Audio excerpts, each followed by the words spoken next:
Hello everyone. In last video we have discussed about the time complexity analysis. कैसे हम algorithm या कैसे particular programme के time complexity को एनालाइज करते हैं. इस वीडियो में अनदर 1-2 एग्जांपल को हम डिस्कस करेंगे.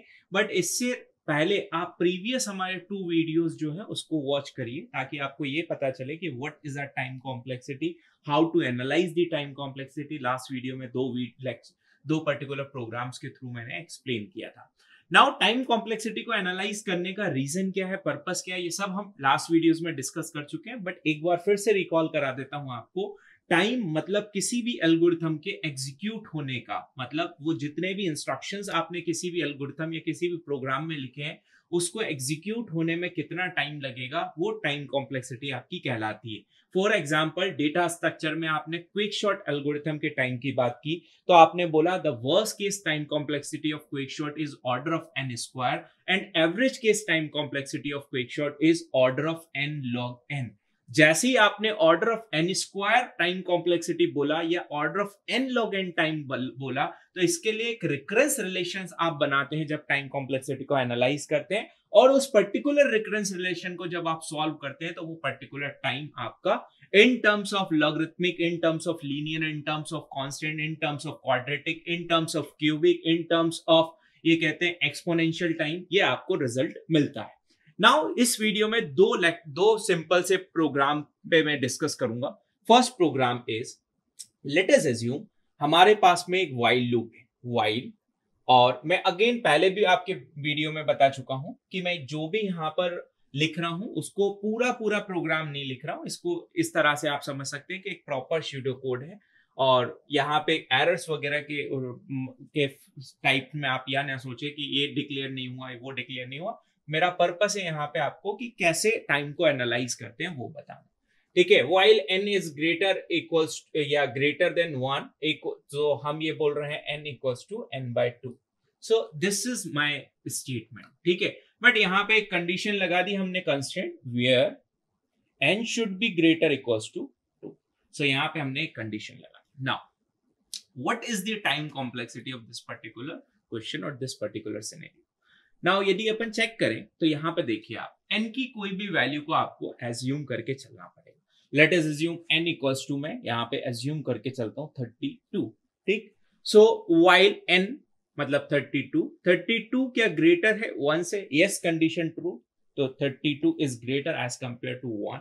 Yes condition true. जैसे ही कंडीशन ट्रू होगी आप लूप के अंदर आएंगे और लूप के अंदर ये जो स्टेटमेंट है आपका ये एग्जीक्यूट होगा. स्टेटमेंट क्या बोल रहा है आपका? n equals to n/2. So n equals to 32/2 which is a 16. मतलब n की जो अपडेटेड वैल्यू आ गई वो आ गई आपकी 16.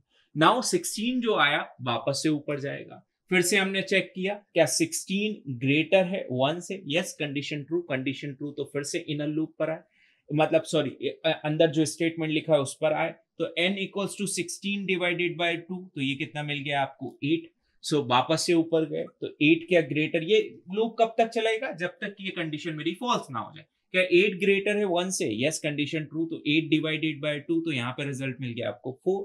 नाउ 4 क्या ग्रेटर है as compare to 1? Yes again statement true. तो n इक्वल्स टू 4/2. सो यहाँ पे आपको मिल गया 2. क्या 2 ग्रेटर है मेरे 1 से? Yes condition true. तो n equals to 2 divided by 2 कितना आ गया आपके पास में? 1. नाउ अब फिर से कंडीशन चेक की, क्या 1 ग्रेटर है 1 से? No, condition false. Condition false मतलब ये लूप आपका टर्मिनेट हो जाएगा. अब यदि कोई आपसे पूछे कि ये पर्टिकुलर ये कोड जो लिखा है आपने या इंस्ट्रक्शंस लिखे हैं आपके, स्यूडो कोड लिखा है, इसकी टाइम कॉम्प्लेक्सिटी क्या है? सो टाइम कॉम्प्लेक्सिटी हमने ये बोला था कि आप फोकस करें कि अंदर वाला स्टेटमेंट कितने टाइम्स तक एग्जीक्यूट हो रहा है, या कभी कभी आप ये भी बोल सकते हैं कि लूप आपका कितने टाइम्स तक एग्जीक्यूट हो रहा है. तो उस पे तो यहां पर देखिए आपने ये स्टेटमेंट 1 टाइम एग्जीक्यूट हुआ, 2 टाइम, 3 टाइम, 4 टाइम, 5 टाइम. जैसे ही 6 टाइम आया ये स्टेटमेंट आपका एग्जीक्यूट नहीं हुआ, फॉल्स हो गया. ठीक. तो टोटल 5 टाइम्स तक ये स्टेटमेंट एग्जीक्यूट हुआ. अब यहां पर क्वेश्चन आता है कि so what is the time complexity. So time complexity आप ये भी नहीं कह सकते कि कांस्टेंट चला, 5 बार ये स्टेटमेंट चला है, तो ये भी नहीं बोल सकते. आप ये भी नहीं बोल सकते कि ये पर्टिकुलर टाइम n टाइम्स तक चला है, n क्योंकि लीनियर है, ये क्योंकि आपने n की वैल्यू 32 ली थी तो 32 टाइम्स तक आपको चलना था, मतलब इन दोनों के बीच में कहीं भी चला है। तो जिसके लिए हमने ऑलरेडी आपको बताया this is called the logarithmic time. So logarithmic time से कैसे इसको कैसे अपन बोले, तो क्या 32 को मैं 2 टू द पावर 5 लिख सकता हूं? यस, लिख सकता हूं। यदि 2 टू द पावर 5 है तो आप ये नहीं बोल सकते कि क्या लॉग यदि बेस में 2 है 2 टू द पावर 5 लिख दें, तो लॉग की प्रॉपर्टी क्या होती है? लॉग की प्रॉपर्टी ये होती है कि जो भी पावर में होता है वो फ्रंट में आ जाता है। सो ये क्या हो गया 5, और यहाँ पे आपके पास में क्या हो गया log 2 बेस 2। यदि बेस और ये वैल्यू यदि आपकी सेम है सो इसको क्या बोल देते हो आप 1। सो ये कितना आ गया आपके पास में रिजल्ट 5। एक तरीका आपका ये हो गया। दूसरा तरीका आपका क्या हो सकता है इस पर्टिकुलर क्वेश्चन को सॉल्व करने का? इस पर्टिकुलर क्वेश्चन का सेकंड तरीका ये हो सकता है कि आप ये लॉगरिथमिक मतलब इस लॉग को सॉल्व करने का बेस में जो है उसको मल्टीप्लाई करते जाइए। सो 5 टाइम्स मल्टीप्लाई कर दूं तो क्या 2 2 4 8 16 2 कितना हो गया आपके पास में 32। तो रिजल्ट आ गया 32 टाइम, काउंट कर लें तो 5 टाइम्स। और एग्जाम्पल यदि इसमें लेना चाहें आप तो n इक्वल्स टू आप 64 के लिए चेक कर सकते हैं। तो n इक्वल्स टू 64 मतलब इसके पहले एक और कंडीशन लग गई, क्या 64 ग्रेटर है 1 से? Yes, condition true, condition true. तो n इक्वल्स टू क्या हो गया 64 डिवाइडेड बाय 2 32। ठीक, तो ये स्टेटमेंट, ये पर्टिकुलर स्टेटमेंट कितने टाइम्स तक कॉल हुआ आपका? 6 टाइम तक। तो हम ये बोल सकते हैं कि यदि मैं log लिखूं बेस में 2 लिखूं 2 टू द पावर 6 लिखूं because 2 to the power 6 is 64। So आप फ्रंट में 6 को ले आएंगे प्लस इसकी वैल्यू हो गई 1, तो कितने बार टाइम्स तक स्टेटमेंट कॉल हुआ? 6 टाइम। सो फाइनली यदि कंक्लूड करूं, so what is the time complexity of this particular statement? The time is order of log n, या इस पर्टिकुलर सूडो कोड के लिए टाइम की बात करें तो time complexity is order of log n। इसी में एक और एग्जांपल की बात करता हूं, बहुत सिंपल। इसी पर्टिकुलर कोड में थोड़े से चेंजेस मैं करता हूं। लेट सपोज while, ठीक है, n की वैल्यू यदि आपकी लेस देन है एज कंपेयर टू 1, सो आप अंदर आए और n इक्वल्स टू n/2 करें।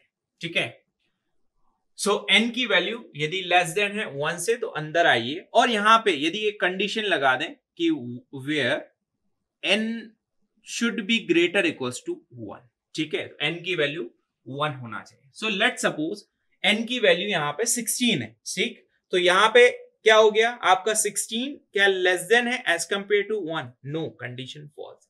यदि कंडीशन फॉल्स है तो क्या मैं कभी अंदर आ पाऊंगा? नहीं, मैं अंदर आ ही नहीं पाऊंगा, क्योंकि यहाँ कंडीशन लिखी है कि ग्रेटर इक्वल्स टू 1 होना चाहिए n की वैल्यू, मतलब मुझे जो भी यूजर से लेना है वो 1 से ग्रेटर लेना है। सो क्या 1 लेस देन 1 भी होगा क्या? No, condition false. तो एक भी बार क्या स्टेटमेंट ये एग्जीक्यूट होगा? नो, एक भी बार ये स्टेटमेंट आपका एग्जीक्यूट नहीं होगा। सो उस केस में हम क्या बोलेंगे? द पर्टिकुलर, क्योंकि एक बार ये लूप तो आपका एग्जीक्यूट हुआ ना, स्टेटमेंट हुआ या नहीं, तो हम क्या बोलेंगे? Constant time. सो इस पर्टिकुलर प्रोग्राम का जो टाइम कॉम्प्लेक्सिटी होगी वो कांस्टेंट टाइम होगी। एक और क्वेश्चन में इसी पर्टिकुलर में डिस्कस करता हूं।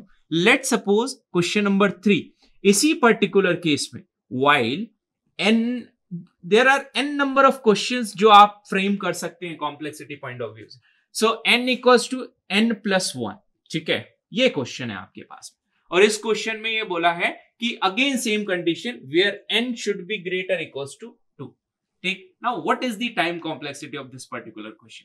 सो यदि आप इसकी टाइम कॉम्प्लेक्सिटी की बात करोगे तो अगेन एज्यूम कर लेते हैं, let us assume n equals to 32 और n इक्वल्स टू 16, व्हाटएवर, कुछ भी अपन ले सकते हैं। n equals to 32, so 32 greater than 1, yes, condition true. यदि कंडीशन ट्रू है तो आप अंदर आ जाइए। जैसे ही अंदर आया तो ये स्टेटमेंट आपकी एग्जीक्यूट हुई। 32 + 1 कितना हो गया? 33। तो n की वैल्यू कितनी हो गई? 33। अगेन ऊपर गया तो 33 क्या ग्रेटर है 1 से? Yes, condition true, condition true. तो अगेन अंदर आ गया तो 33 + 1 कितना हो गया आपके पास में? 34। वापस से ऊपर गया, फिर आप समझ पा रहे होंगे इस पर्टिकुलर सिनेरियो को। यदि आप देखें तो n की वैल्यू बार बार इंक्रीमेंट होगी बाय 1, तो कभी भी ये पर्टिकुलर लूप क्या आपका टर्मिनेट होगा?